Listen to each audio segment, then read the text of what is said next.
Hello, everybody, and welcome back to Chiseled. And why do we call it Chiseled? Because we're all a work in progress. I'm your host. I'm Rob Commodari. I'm also the author of the books Better Than You Think and Next Level Your Life, which I co-authored with several other authors. Today, my guest is Chris Ullman. Chris Ullman is a communications professional, author, inspirational speaker, mentor, and champion whistler, which I can't wait to talk about today. He's the president of Ullman Communications, a strategic advisory firm, and previously served as director of global communications at the Carlyle Group, which is owned and run by David Rubenstein, who's the owner of the order. So we got some Baltimore flavor today, everybody. Led the communications at the White House Budget Office, ran the public affairs at the U.S. Securities and Exchange Commission, and was a spokesman for the U.S. House Budget Committee. Chris is the strategic communications expert in residence at High Point University, a senior advisor at Narrative Strategies, and a trustee of the Fund for American Studies, and a board member of the Alexandria Symphony Orchestra. Chris was a producer on the PBS series Iconic America. He earned his BA in political science from Binghamton University and is a four-time international whistling champion and a member of the Whistlers Hall of Fame. Chris is the author of Find Your Whistle, Simple Gifts Touch Hearts and Change Lives, and Four Billionaires at a Parking Lot or Parking Attendant, Success Strategies of the Wealthy, Powerful, and Just Plain Wise. He and his wife, Kristen, have three children and live in Alexandria, Virginia. Chris, welcome to the show. Thank you, Rob. That's a very gracious introduction. Thank you so much. Oh, thank you. I know you paid me to read that, but I'm joking. So yeah, it's great to have you today. I mean, I've read half of the Four Billionaires and the Parking Lot Attendant, and I've seen you speak before, and it's so much wisdom, so much connection. So, how did you're here now? You came from, I mean, where are you from originally? Let's ask that. Let's start there.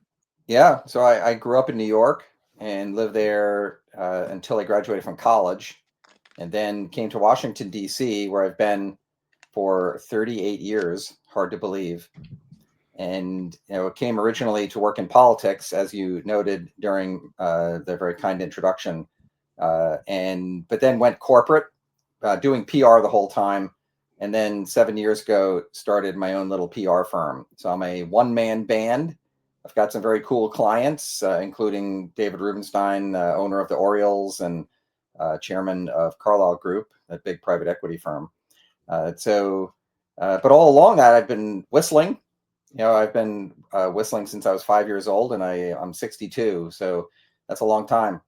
And you don't make a lot of money whistling, but it's a gift that you can share with people. And I'm excited to share some fun stories and talk about simple gifts and the like. Yeah, that'll be great. Well, before we get to the gifts and the whistle, with the Carlyle Group, when you said you went to D.C.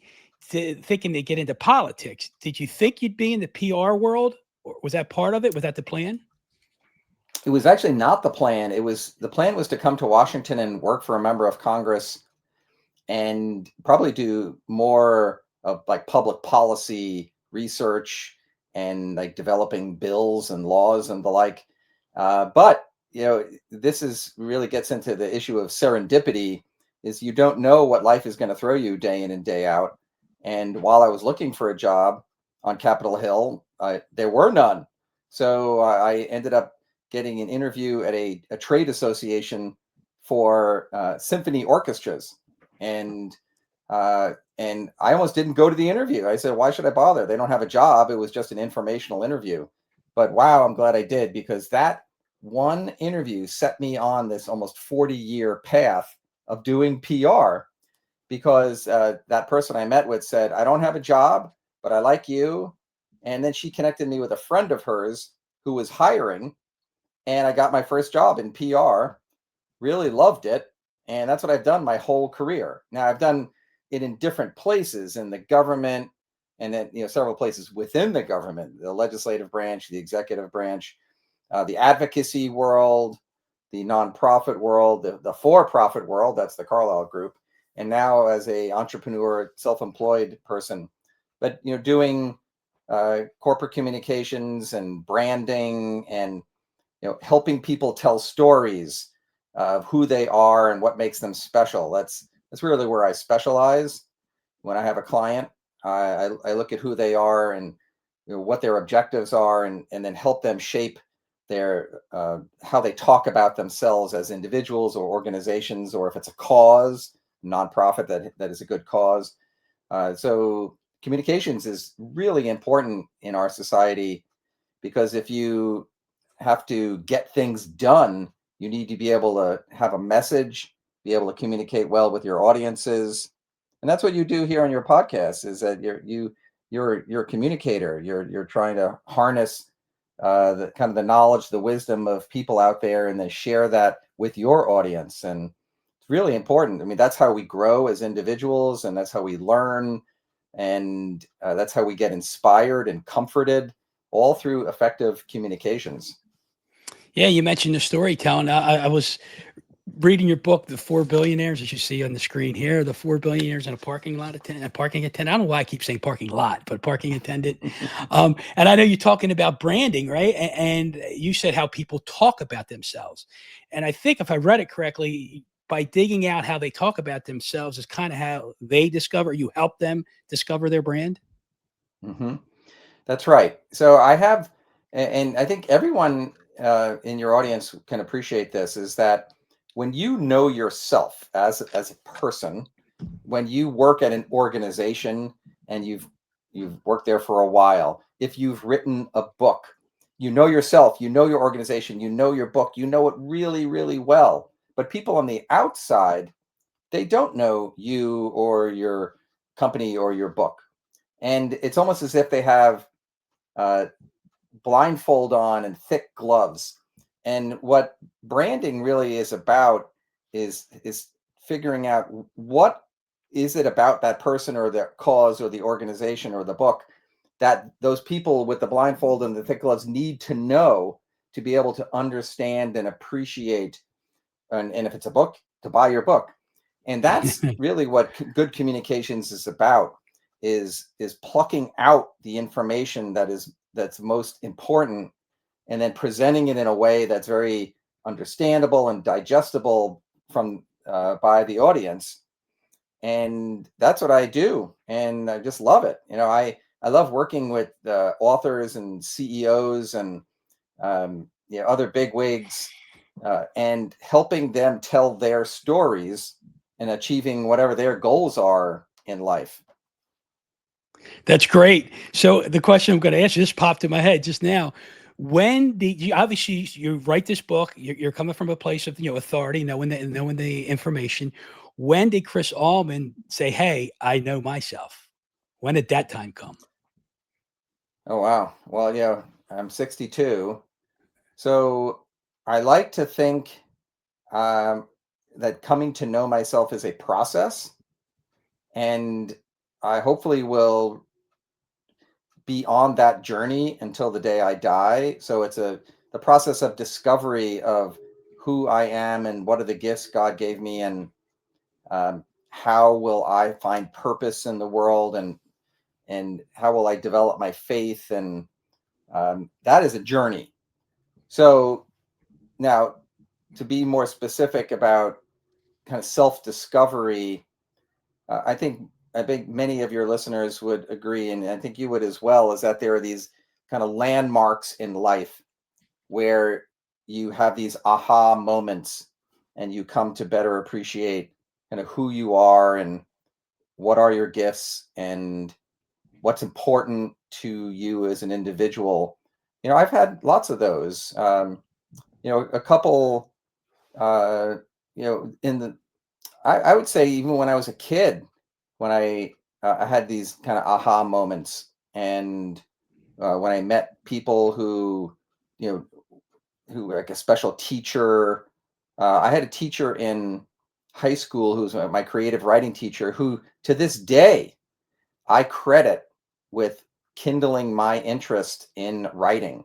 Like that was an aha moment when I took his class and I said, wow, I love this writing, and I think I have some potential.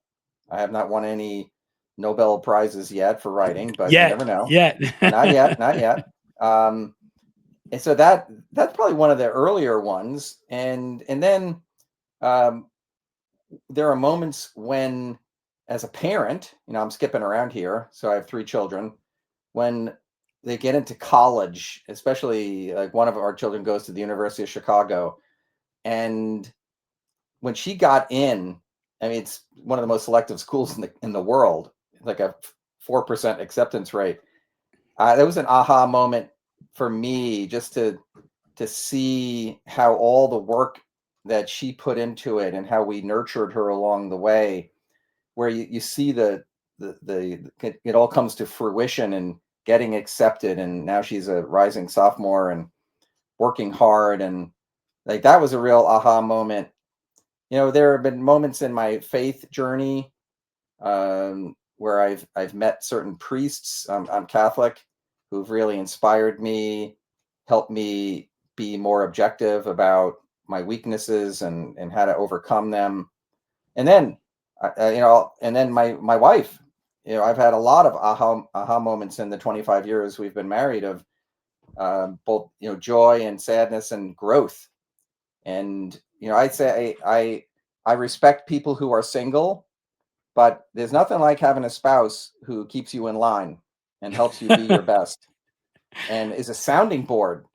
Every time I have a difficult issue, my wife is the first person I go to. But before I respond in a hasty manner to an email or a tweet or a text that I don't like from someone, I draft it and show it to my wife. And my wife doesn't just tell me what I want to know. She tells me what I need to know about what does it mean to be a Christian, and to be charitable and be gracious. And so those are like I could go on and on and on about like just growth moments in my life. But my wife, my faith, my children, my teachers, they've all had this huge impact on me.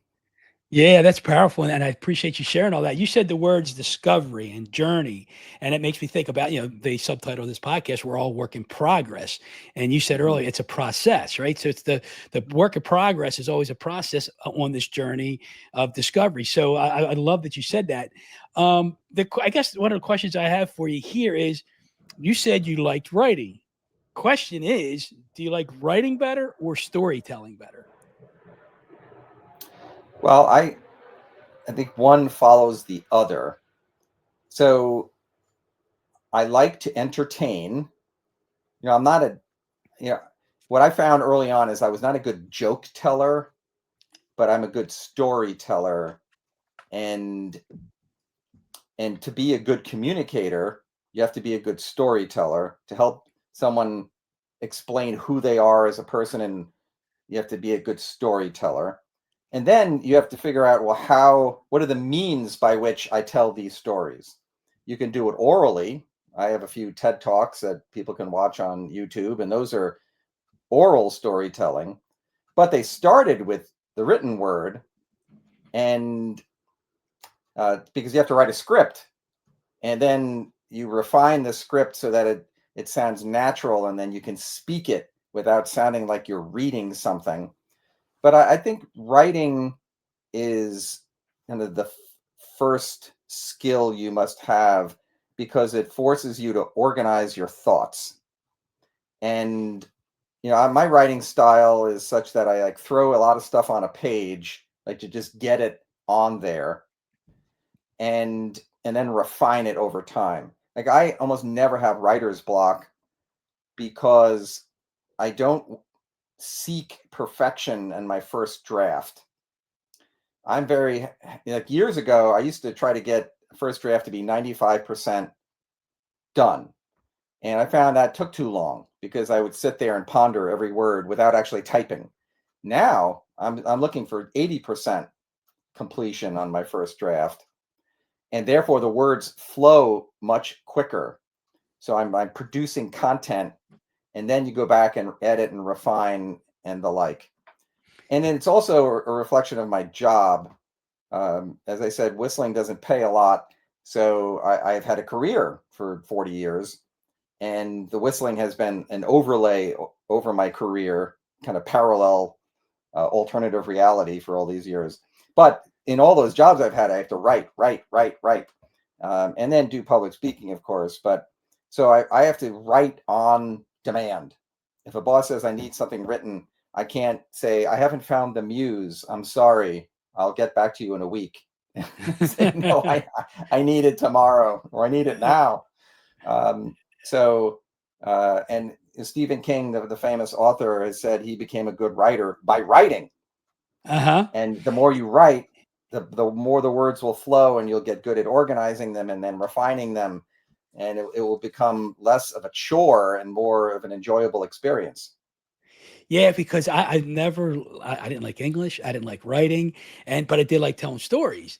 And I think, for me, it's been like I got this board in front of me. There's 70 stories, and okay, tell the story, and then how do I put that in writing? Because I just didn't. I tell people I'm a good storyteller, not a great writer. That's what they have editors for, right? That's right. For me, anyway, for Right. me. But Yeah. you used the words aha, like, I don't know, like 5 or 6 times a couple minutes ago. And I think I write this book about awareness, as the book right you see right above my head, Better Than You Think, Developing Awareness to Live a More Fulfilling Life. Chris, there was almost a time when I was trying to get ideas for a title, there was almost a time where I titled this book Aha. And Mhm. because I think with awareness, that's when you have an aha, it's an awareness. So my question for you is this. I guess, is there an opinion here, a fact that, like, how do you put yourself in a position to become more aware, to have these ahas? Because let's face it, some people they may have a wall up, they might not have the radar up, they may not be ready to receive the aha. So how do you put yourself in that position to know you're going to be having those ahas? Mhm. Yeah, that's a very powerful question. I think it starts with humility, is to an openness, which I think go hand in hand with each other, is to know that I don't have all the answers, and therefore I must find information. I actually have developed what I call, like, in a maxim, which is that difficult decisions become self-evident with additional information. So I'll unpack that. Is that when we're trying to figure out our purpose in life and what to do in a complex situation, and we're just stuck, I believe it's because we don't have enough information. And then the more information you have, and then you're sifting through pros, cons, how does it mesh with your belief structure and the like, that is how you make decisions. But you can't gather all that information and truly process it without being open-minded and humble and aware of our infirmities and the like. And so then you need purpose too. I think purpose is a gigantic part of it. And finding purpose, I think, is a process. It's not something that just happens one day. It is a process of seeing what are my skills and my gifts, what are my innate desires, and what are the needs that are out there, and what role can I play using my gifts and my desires to be able to satisfy a need. Like, my brother is 65 years old, and he said he's kind of struggling with purpose, finding purpose at this point in his life. And I said, hey, listen, don't worry about the past. Let's just focus on the future. Let's find out what your gifts are, and then look at where the need is in the community. And then you can make a difference. It could be mentoring a young person in your community who perhaps doesn't have a father. So that's where you have need and skill and desire and opportunity all coming together. And that is like the ultimate aha moment. And so that's how I think about it. Do you ever tie it in, like, with your Catholic faith? You talked about getting information. Do you ever, I don't know if you're familiar with contemplative prayer at all? Sure. Yeah. Yeah. So that when you do that contemplative prayer, does that help? Like, getting information is one thing, one tool. Let's just say the contemplative prayer. I think when you quiet your mind, do you think that helps you too to become more aware of things? Yeah. Well, Christians believe in God the Father, God the Son, and God the Holy Spirit. And, God gave the Holy Spirit to us. So the Holy Spirit is, I think, with us all the time. And, it's like a kid with a parent. Parents are filled with wisdom, and are the kids open to it? A lot of times they just don't quiet their minds and open their ears and humble themselves to welcome their parents' wisdom. And it's a similar construct with people and the Holy Spirit. Are you calming your mind? Are you opening the door? Are you welcoming in this wisdom to come and guide you and help you with your struggles and put things in perspective to find purpose and the like? I mean, that's my faith structure, and not everyone agrees with that, and that's fine, but it definitely works for me. And since I'm on the journey, I want to get better at it, to be putty in his hands and not just doing what I want to do all the time. I always want, what am I doing? What are my priorities and all that kind of stuff? Well, we really should be thinking, what is the need, and where is the Holy Spirit guiding us?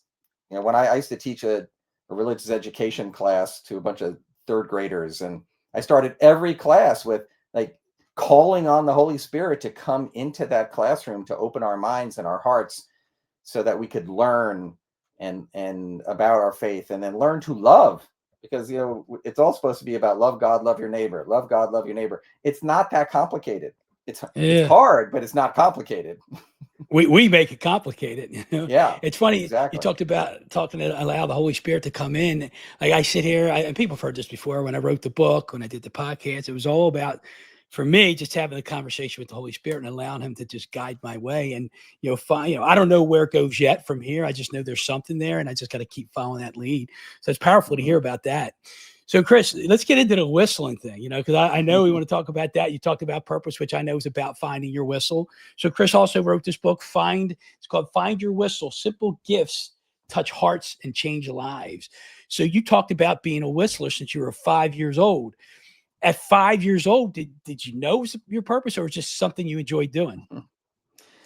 Oh, it was totally just, I'm not even sure I enjoyed it at first, because I probably wasn't very good. I think my father was a pretty good whistler, and he whistled all the time around the house. So that's how I was exposed to it. And, and then it's like anything in life, once you find something that you're able to do, you then have to decide, well, what do I do with this? Do I just keep it as a hobby? Do I try to turn it into, a money-making thing, or just something that I'm really going to become excellent at? And for many, many years, for me, it was fun to do, so I did it. And I had a paper route when I was 13 to 16 years old, so I would ride my little Schwinn Stingray for 2 hours every day, and just whistling while delivering newspapers. And eventually people start commenting on it. In the early days, people just said they heard it; they never said it was good or not. But but the more I did it, the better I got in terms of my range, high notes, low notes, my techniques that I could develop. And I have some funky techniques that most whistlers cannot do. So that helps me differentiate in a competition.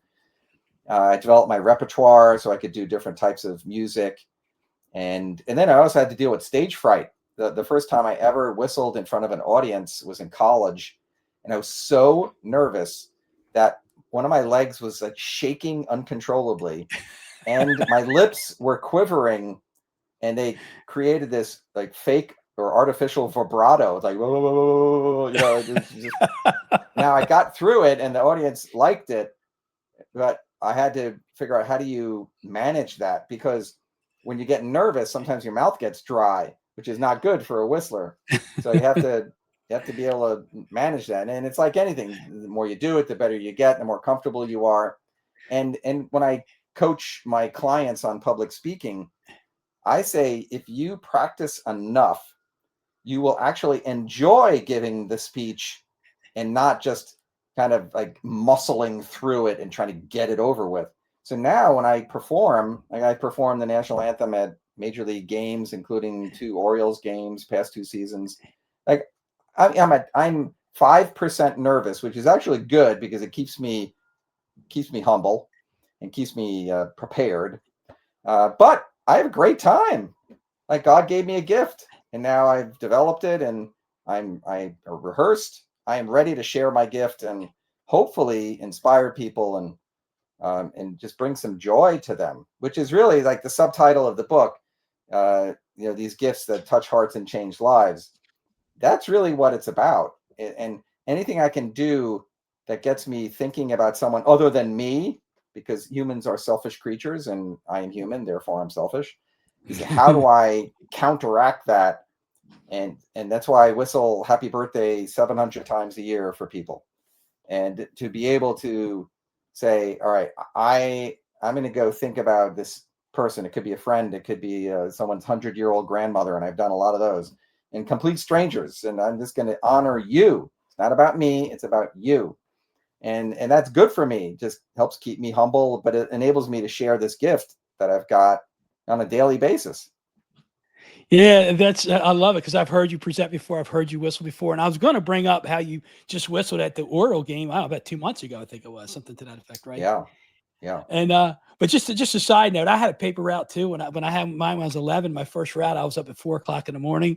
So I was 11 years old. And so when I was delivering papers at 11 years old and it was dark out, I wasn't whistling. I was, every time I saw the statue of the Blessed Mother or a cross, I was saying a Hail Mary or an Our Father. Very That's good. what Now, I did. yeah, I was an afternoon paper, so it was a little easier. Yeah, I had both morning. I started in the morning, then I had the evening and Sunday summer out. But I did papers for a long time. That's great. Cool. So and then you make reference to, you said you're really comfortable now and it's fun, but you said you're 5% nervous, and you said that's part of humility, right? Or it keeps you humble. Because I think about, like, they say if you're not nervous at all, then you may be overconfident or cocky or arrogant or something like that. But it's like, I always think about the baseball player. He goes up to bat and people think these guys aren't nervous. Of course they have the butterflies, because every batter that goes up to the box before each pitch, you see them, you see that, right? Oh, yeah. And to me, that's getting rid of the butterflies. And so there is a level of nervousness. Like you said, I'm human, and it keeps me humble. Yeah, exactly. Yeah. Chris, so it was fun to do. At what point did whistling become like, this is really serious stuff? When did that happen? Well, there's this really neat experience I had. It was one of those fleeting things. It was just a moment, but it gave me hope that that people would actually like what I was doing. And I was in Washington. I was at a grocery store, and I'm probably around 25, 26 years old at this point. And I'm coming out of the grocery store, and I'm in the parking lot going to my car, and I'm whistling. And some guy is just walking towards me and says, Beethoven, third piano concerto. And I said, yeah, how did you know? And he said, it sounded like it. And I'm like, wow. So that really inspired me, that moment. And of course, that was a fleeting moment for that guy too. He has no recollection of saying that, but it really, really like sunk into my brain. And then I've had just a ton of like affirming experiences, particularly at work. I mentioned how I've had this long career, and then I've had this overlay of the whistling, where I was in my office, and David Rubenstein calls me up and says, come to my office. And I go down the hall, and in there is Ted Leonsis, who's the owner of the Wizards and the Capitals hockey team. And David says, whistle for Ted. And I said, okay, what do you want to hear? And he said, well, do the national anthem for me. So I whistle part of the national anthem. And he says, all right, you're in. I said, in what? And he said, well, I'm going to have you whistle at a Wizards game. And I said, wow, that would be cool. So we've had like lots of moments like that. One time I was with I met a conductor for the National Symphony Orchestra, one of the best orchestras in the world. And a friend introduced us, and my friend said, Chris is a champion whistler. You got to hear him whistle. And the conductor said, okay, whistle for me. So I whistled a bit of a song, and she said, wait here. And she goes over, talks to someone. We were at some reception after a concert. She comes back and says, how would you like to whistle with the National Symphony Orchestra in front of 65,000 people at the U.S. Capitol? And I said, yeah, I'll do that. And I did. And so very, very cool experiences. But interestingly, if people have the impression that everyone likes whistling, that is definitely not the case. and it's very binary, actually. Some people hate whistling and can't stand the sound and think it's stupid, and will just, you could say to them, I'm a 4-time international whistling champion, and I've whistled in the Oval Office for the president, and symphony orchestras, and the Tonight Show, and they're like, yeah, let's see, what's for dinner tonight, and but then other people say, that's the coolest thing ever, tell me all about it. So it's bizarrely binary in people's reaction. And I have some very funny stories in the book of these super prominent people, like the Speaker of the House of Representatives, Newt Gingrich. When I worked on Capitol Hill, I was in an elevator with him, his bodyguard, and my then boss, this guy named John Kasich, who went on to be governor of Ohio. And Kasich says to the speaker, Newt, Chris is a champion whistler. You got to hear him whistle. And Newt doesn't even look at me. He just ignores Kasich and just stares at the wall. And Kasich tries again. He's been on the Tonight Show. He's been on the Today Show. He's great. You got to hear him whistle. Nothing. Completely ignored me. It was a bizarre experience, very uncomfortable. But so he was clearly in that small percentage who think whistling is weird. And so did you have the urge to just start whistling regardless of him not paying attention? No, and so I've always got to be careful. That would have been great. I don't want to embarrass my boss, So after I whistled at the Orioles, the first thing I say to like the team, the president of the business operations is, was that okay? Because I don't want to embarrass the owner, who is my client. So, yeah, and it's also like at a wedding. I've whistled at dozens of weddings, and I never volunteer. I have to be asked by the bride and her mother, because you can't go up to them like an event that they've been planning for a year. Say, I want to whistle at your wedding. Like, no. That doesn't work that way. They have to come to you and say, we would love to have you do a song with the band. Are you up for that? And so there's an appropriateness factor you've got to be very aware of, because it shouldn't be about me. It should be about celebrating the couple. Yeah. Well, so tell me the story. How did you get into the Oval Office to whistle for the president? Yeah, this is a good one. So this is 2001, and I worked in what's called the executive office of the president, but I wasn't in his direct orbit. I was a couple of layers removed. And then I had the chance to whistle for the president's chief of staff. So I was friends with the White House spokesman, and he said, hey, we're having a party for Andy Card. He's the chief of staff. Can you come and whistle for him? So I go over to the West Wing. I'm in this gorgeous office right next to the Oval Office. And the president was not at that event. So I whistle happy birthday, and everyone seems happy and pleased. I go home.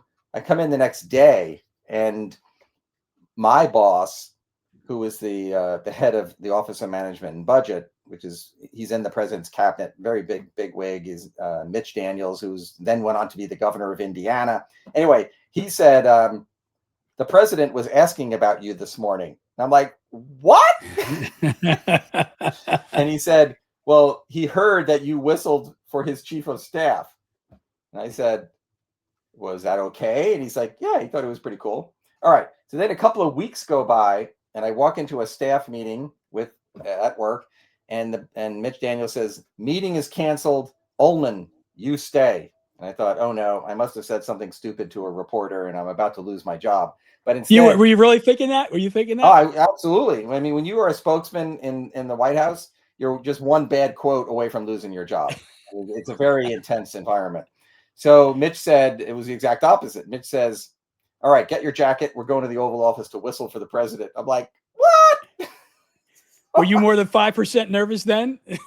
Only a little bit more, because I had no time, when I have a lot of gigs, I have months to think about it and prepare and get nervous and all that. I had 5 minutes to get my jacket, and we immediately walked over to the West Wing, walked right in the president's office, and there's Bush sitting at his desk, and he's got his feet up on the desk. He's got an unlit cigar in his hand, and he sees me walk in, and he jumps up and he comes around the desk, he shakes my hand and he said, what's your name? who taught you how to whistle? Did you sit? Do you stand? You need some water? And I was like, whoa. I said, I'm moist and puckered. I'm ready to go. So he was so gracious. I had a great time. This is in July of 2001. And I whistled a whole bunch of songs, and I did my concluding song was Battle Hymn of the Republic, which I'd never performed before, ever. I know the song, but I never whistled it. And President loved it. He wrote a handwritten note to my father, who was alive at the time, to thank him for teaching me how to whistle. And I have that note in our living room right now because my that's amazing. Yeah, that's amazing. It was a great experience. And then so Bush fell in the whistling is cool category because I ran into him years later, and he remembered me. No kidding. He's like, "You're the whistler." And I'm like, "I am the whistler." Yeah. Did he say, "Hey, come on, let's go over see Newt Gingrich"? That would have been funny. Yeah, that would have been funny. So, do you have is the president like the highlight that you've whistled for? Yeah, I'm sure you have a ton of stories. So maybe who's your favorite person or group you whistled for, and do you have a favorite song you like to whistle? Well, the Oval Office was just, you can't beat it. It Right. is the coolest building, the coolest office, the most powerful human on the planet. To go get 20 minutes of his time and give him a little joy and a little respite from the pressure. So it was exciting. It was an honor. Nothing will beat that. However, I've had just tons of cool experiences. One bizarre one is I was at the top of the Washington Monument in DC on the outside, at the tippy top on the outside, because it had been damaged in an earthquake, and they put scaffolding up on the outside to repair the broken stones. And Rubenstein paid for the repairs, so we got to go up to the top and do a photo shoot. So that was a wild experience, and there's a photo of it in my whistling book. You should check that out, or show it to your viewers. You know what page it is off the top of your head? So there's a photo spread, and it's like right towards the end of the photo spread. And whistling happy birthday for people is really the best, because I do it 700 times a year. Yeah, so there it is, the right tippy top of the Washington Monument. Woo! And that's P. That's what. Go ahead. I'm sorry. Yeah, and so whistling happy birthday for people. I mean, I get the sweetest notes from people who say, if now my day is complete, or you made me happy, or my birthday wouldn't be the same without a whistle from you. And then one of the most touching experiences I've had, and this may make me cry, so I have to brace myself. It's all good. Let it flow. I have a friend who I ran into him in the airport. This is 15 years ago. And I said, "Frank, how are you doing?" And he said, "Things are tough." He said, "My son, who has Down syndrome, now has leukemia." And I'm like, "Oh my gosh, like that is just brutal." So I said, "May I serenade him on his birthday?" So I whistled for, his name's Brendan, for years, probably like 5 years. I whistled for him. And then I found out he died. And this is the incredible part, is I didn't know he had died. Frank and I were, friendly, but not best friends. And somehow I did not know that his son had died. So for 2 years in a row, I whistled happy birthday for his now dead son. And when I found out his son was dead, I was crushed. I said, "Oh my gosh, that's like the cruelest thing you could do to a parent." And Frank said, "We were filled with joy that you did it, because you honored him. And will you continue to do it?" Wow. So, I've whistled now for Brendan. I think he's passed away like 7, 8, 9, 10 years ago, something like that. So you just leave a message on their phone? Yeah, I just leave a voicemail and just say, "I'm thinking of Brendan today, and I just wanted to honor his life with this That's powerful birthday whistle." Oh, Yeah, that's powerful. It brings chills to me. I mean, I don't know if I'm putting you on the spot here. Do you want to whistle something here for a few seconds? It's up to you. If not, it's I'm always happy. Your viewers are probably like, stop talking and start whistling. that's what I'm wondering. No, I um, don't know. I'm joking. yeah. Let's see. Hopefully you can hear it. Okay. Let's do a quick test. Can you hear that? I can Okay. very clear, very All clear. right. Great. So this is we'll do A Train by Duke Ellington, which is a great jazz song.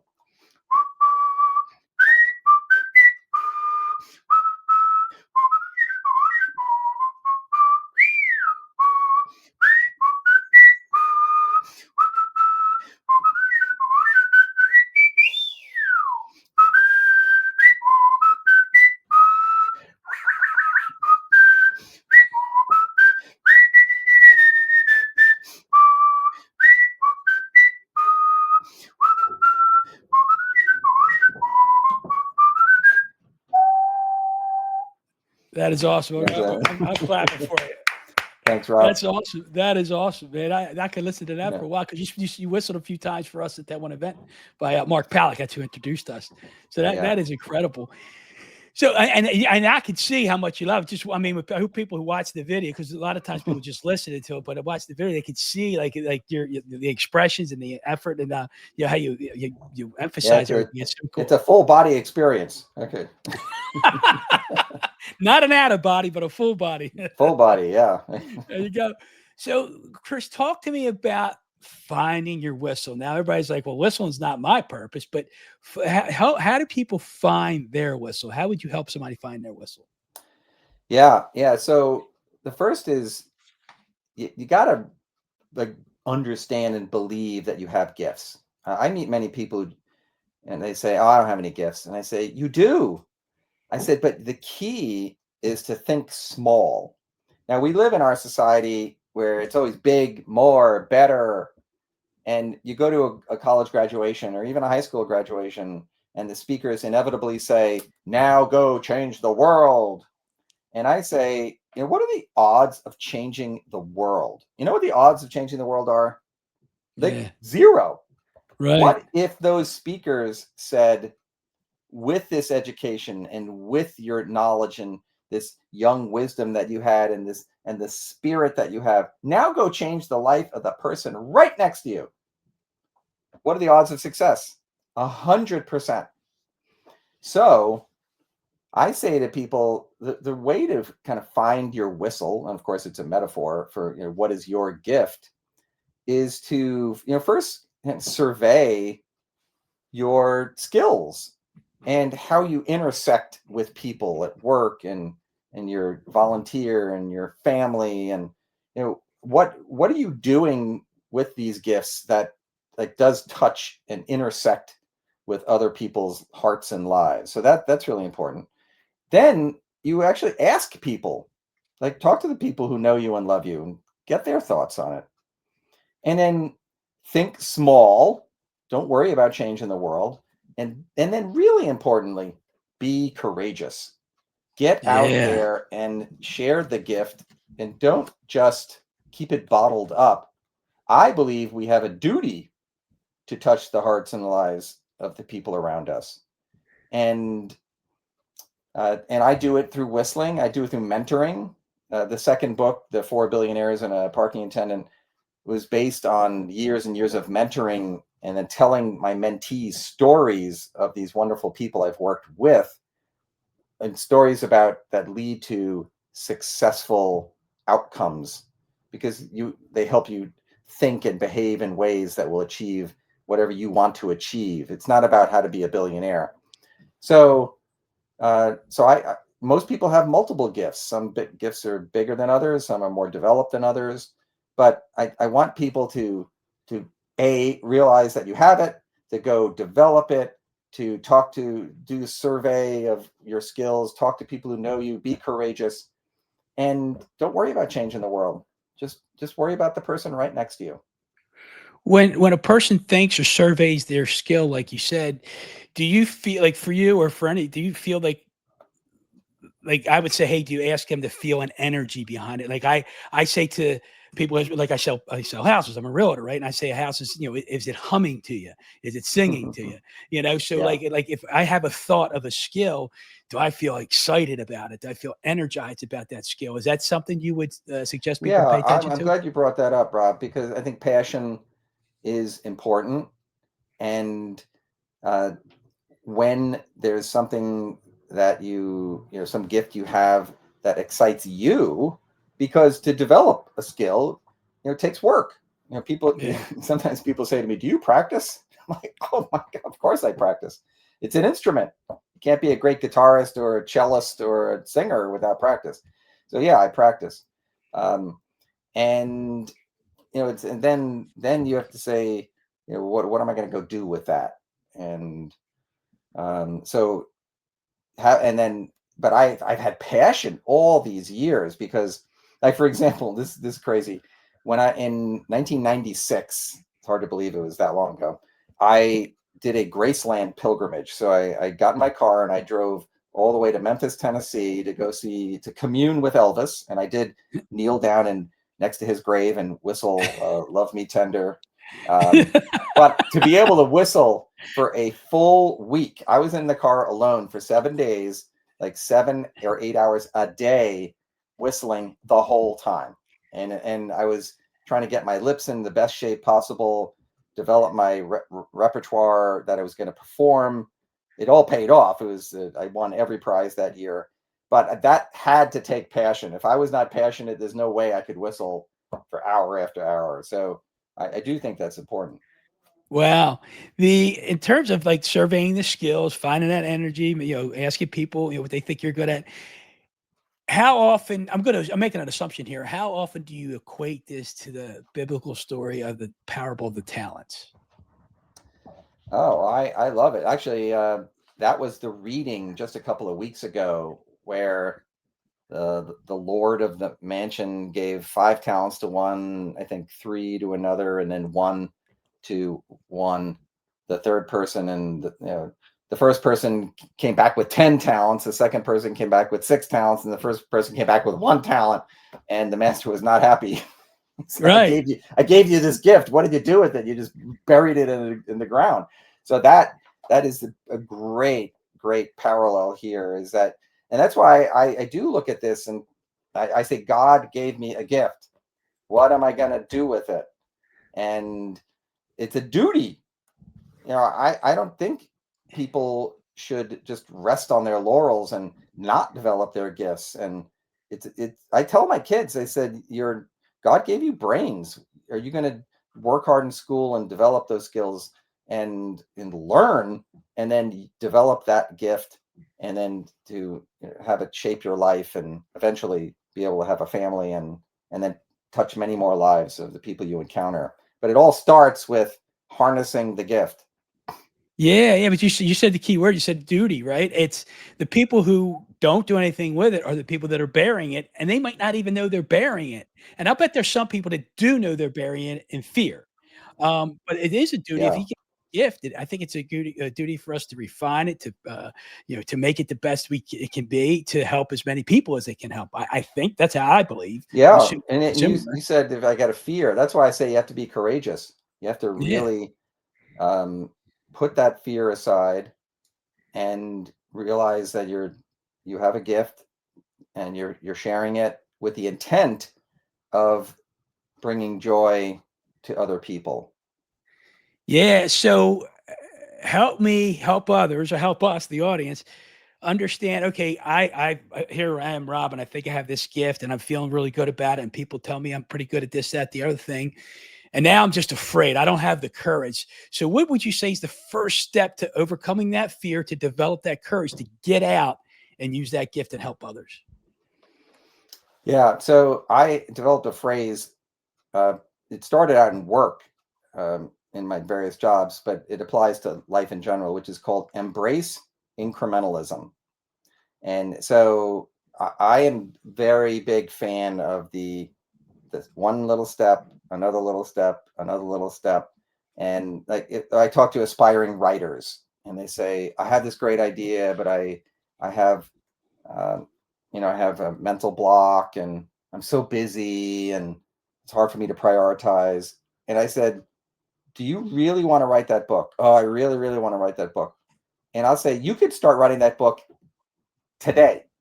And they say, well, how do I do that? And I say, you go home, you open up your laptop or your desktop computer, you open a file, and you say, Billy Bob's book, and and then just write 5 sentences related to your outline. I say, you are now writing a book. So it's now there's a ton more work that goes into it, but it is that very small first step that is so powerful. So for the person who has done the surveying and talked to people and thinks they have something that's special, well, take a look at, what have you done with the gift so far? How well developed is the gift? And what are small steps you can take to bring it to the next level of quality? You don't have to be a world champion whistler, but I think having something that's properly developed is important, and then looking for opportunities little by little to share it with people. And experimentation is fine. Experimenting with your family or your nieces, nephews, cousins, etc. I didn't start whistling for 700 people on day one. I whistled for one person, and they were like, hey, that's pretty cool. I'm like, yeah. You liked it? Yeah. So I said, all right. And then you develop it over time. Like how I whistle Happy Birthday has evolved immensely. And I do different versions of it. I could do like a heavy metal version. I could do more of a classical version, and I just have a ton of fun with it. So, developing it little by little, sharing it little by little. I think that, and then being open-minded. How are people reacting to it? Being creative, and I think those are good ways to get started. Yeah, it's funny. I have a question for you. One question that I usually ask at the end. I'm going to ask you this question, but you got to leave us with a heavy metal version of Happy Birthday. I've never heard that. So I got to hear that before we go. So here's the question. Going forward, where else in your life do you think God needs to chisel you? Oh, wow. Where do we start? I think humility is a big sin of mine, and need a lot of chiseling there. I feel like you're my confessor. I'm not going to absolve you from your sins today. Great, being truly being more gracious, giving people grace. I can be a bit of a hard ass. I can be a bit of a stickler for the facts. That's not factually true. And you can miss the forest for the trees with that kind of attitude. So that's something I'm constantly working on. And wow, well, those are 2 things right there that are pretty big, actually. Yeah, they are. They're huge. They're huge. That's good. That's great for me. So since my birthday was 4 or 5 days ago, I'm going to ask you to whistle the heavy metal version. Okay. No, you can whistle the heavy. I've never done this before. You can whistle the heavy metal version of Happy Birthday to me. All right. Here we go.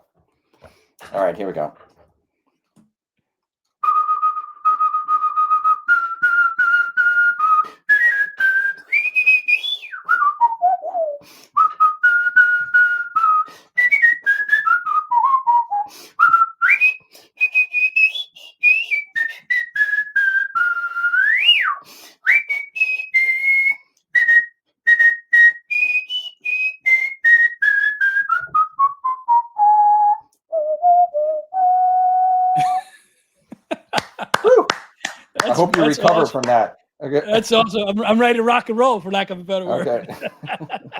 Okay. I think Angus Young from AC/DC is turning over in his grave right now. Okay. That was one of my favorite bands growing up. I'll tell this Yeah. story real quick and I'll let you go. So I was younger. AC/DC was one of my favorite bands. I would go see them in concert.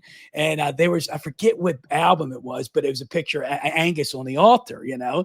And my mom's like, "You're not going to that concert." And she goes, "That's devil music." I'm like, "Mom, I just like the music and the beat and all that. I'm not listening to any of the words, right?" So I go to the concert, I get the shirt, I wear it one time, throw it in the wash, never saw it again. Never saw it again. I love it.